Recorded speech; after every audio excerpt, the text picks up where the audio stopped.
Tu es au courant que ça n'a aucun sens ce que tu fais là, on est d'accord? Bah pourquoi tu dis ça? Je faisais les dents de la mer, c'est pour se mettre un peu dans l'ambiance de la vidéo du jour. Oui, c'est ce que j'ai cru comprendre, mais tu sais, on n'a pas besoin de toi pour créer une ambiance, il suffit que je colle ici la musique du film de Spielberg, et c'est bon, ça aura toujours une meilleure gueule que si c'est toi qui nous la chantonne. C'est pas très gentil ça. Mais j'ai jamais dit que j'étais quelqu'un de gentil, mon cher détecteur tout dégueulasse. Tiens, en fait, j'y pense, ça donne quoi le projet que je t'avais demandé de réaliser? Quel projet? Tu sais, ce fameux projet d'aller voir ailleurs si j'y suis. À ce que je vois, ça a l'air d'avoir été mis en suspens. Je m'en souviens pas de ce projet. Si, comme j'avais un humour moisi, j'avais même appelé ça le projet Blairo Witch. Bah tu vois, là, tu vois, on discute tous les deux, c'est bien, on rigole bien, Donc maintenant, si tu veux, tu peux lâcher ton jingle et ensuite, tu vas partir là-bas. Où ça? Regarde, tu vois le truc là-bas? Eh bien, tu vas derrière, tu marches tout droit pendant 2-3 mois et tu reviens. Et quand tu reviendras, tu me diras si tu m'as vu. On fait comme ça? Ouais, bah vas-y, ça a l'air marrant. Et quand je serai là-bas, je fais quoi? Tu te pends, pardon, je sais pas, tu fais ce que tu veux et tu reviens. Voilà, c'est pas compliqué, hein? Bah non. Eh ben vas-y, lance le jingle et perds pas de temps. Ok.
Bonjour à tous et soyez les bienvenus dans cette toute nouvelle vidéo d'État critique. Requin, poisson sélassien au corps fuselé, terminé par un rostre pointu et aux fentes branchiales situées sur les côtés. Voici la définition made in Larousse de cet animal fascinant qui souffre malheureusement d'une très mauvaise réputation auprès du grand public, notamment à cause du cinéma et plus particulièrement depuis la sortie des Dents de la Mer en 1975, mais également à cause des attaques plus médiatisées que les attaques de crocodiles ou d'éléphants.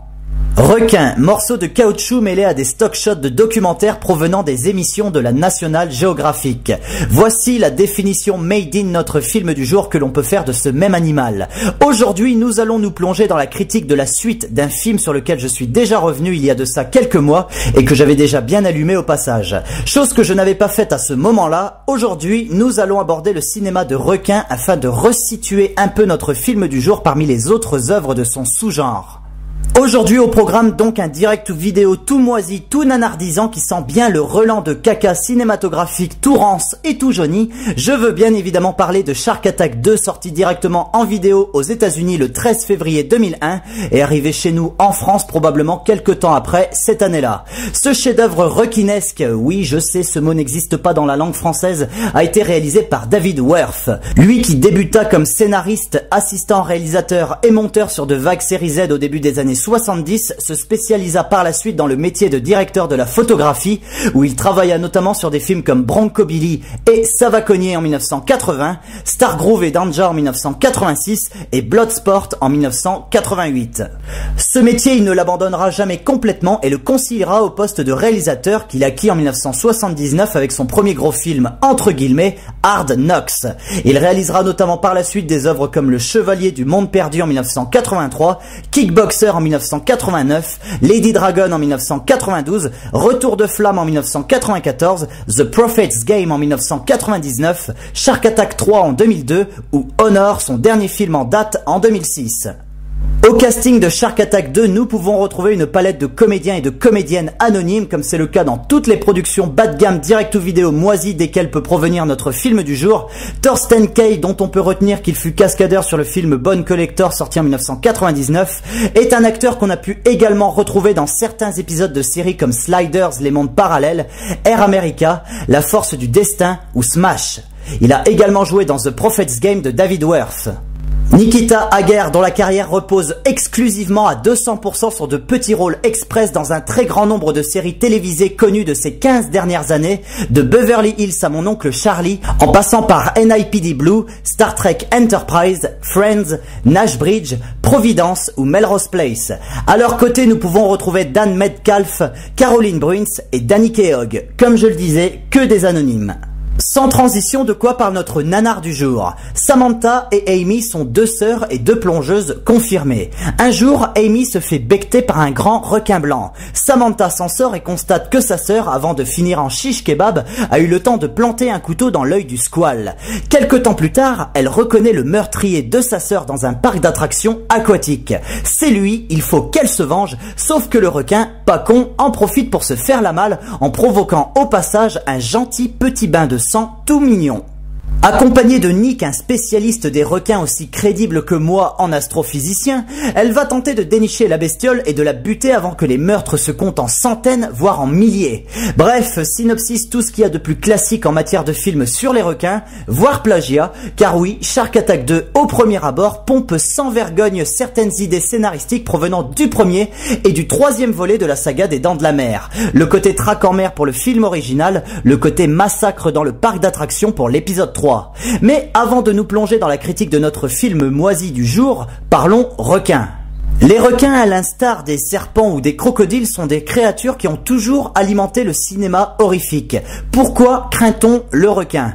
Comme je le disais dans mon introduction, les attaques de requins sont moins importantes que les attaques de cobras, de crocodiles notamment, ou d'éléphants, et pour autant les attaques de requins restent parmi celles qui sont le plus médiatisées à travers le monde. Je vous pose donc la question, si les attaques de requins sont moins courantes que des attaques d'autres animaux, pourquoi continue-t-on à les craindre autant? Comme vous le savez, les attaques de requins sont très spectaculaires et les dégâts infligés sur le corps humain sont très impressionnants. Pour autant, l'être humain ne fait quasiment pas partie du régime alimentaire du requin, les attaques étant liées en général à la curiosité de l'animal plus qu'au savoureux goût de la chair humaine. Si on craint autant les requins, c'est surtout lié à notre impuissance face à eux en cas d'attaque. Les profondeurs de la mer nourrissent les peurs les plus primitives et la mâchoire impressionnante du grand squale est l'incarnation de ce danger psychologique.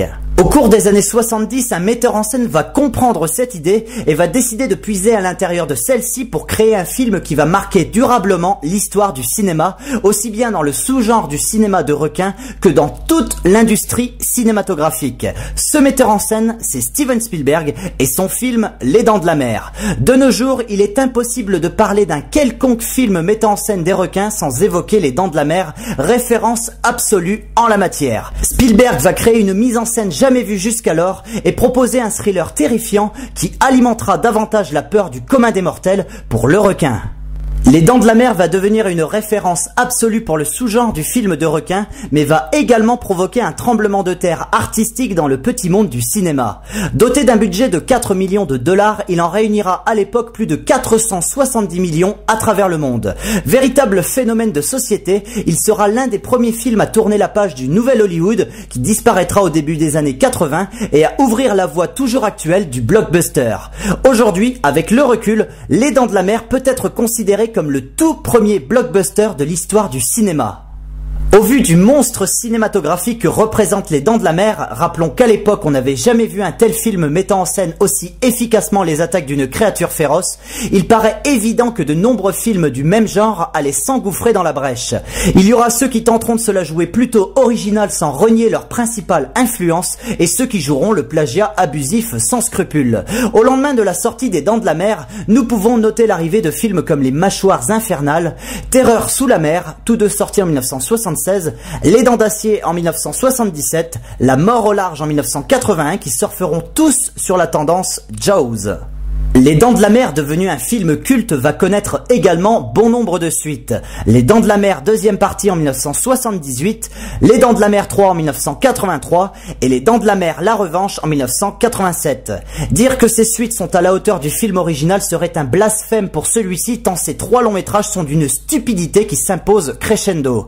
Autant donc dire que ce ne sont pas les épisodes de la saga des Dents de la Mer qui apporteront une pointe de renouvellement au genre. Durant les années 90, les films de requins n'intéressent plus grand monde. Le sous-genre surexploité au lendemain de la sortie du film de Steven Spielberg ne semble plus rien avoir à nous proposer. En 1999, le réalisateur Renny Harlin sort Peur Bleue, le premier gros film de requins depuis une dizaine d'années. Peur Bleue fait partie intégrante de cette vague de films américains mettant en scène des animaux féroces, à l'instar de films comme Anaconda ou Lake Placid qui a émergé à la fin de la décennie 90, notamment grâce au succès de Jurassic Park. Le film de Renny Harlin, aussi sympathique soit-il, ne révolutionnera pas le sous-genre du film de requin, mais aura le mérite de relancer sensiblement la tendance. C'est ainsi qu'on verra débarquer à cette époque bon nombre de téléfilms assez moisis, comme Shark Attack, Shark Hunter, Shark Zone, Ragging Sharks, etc., etc.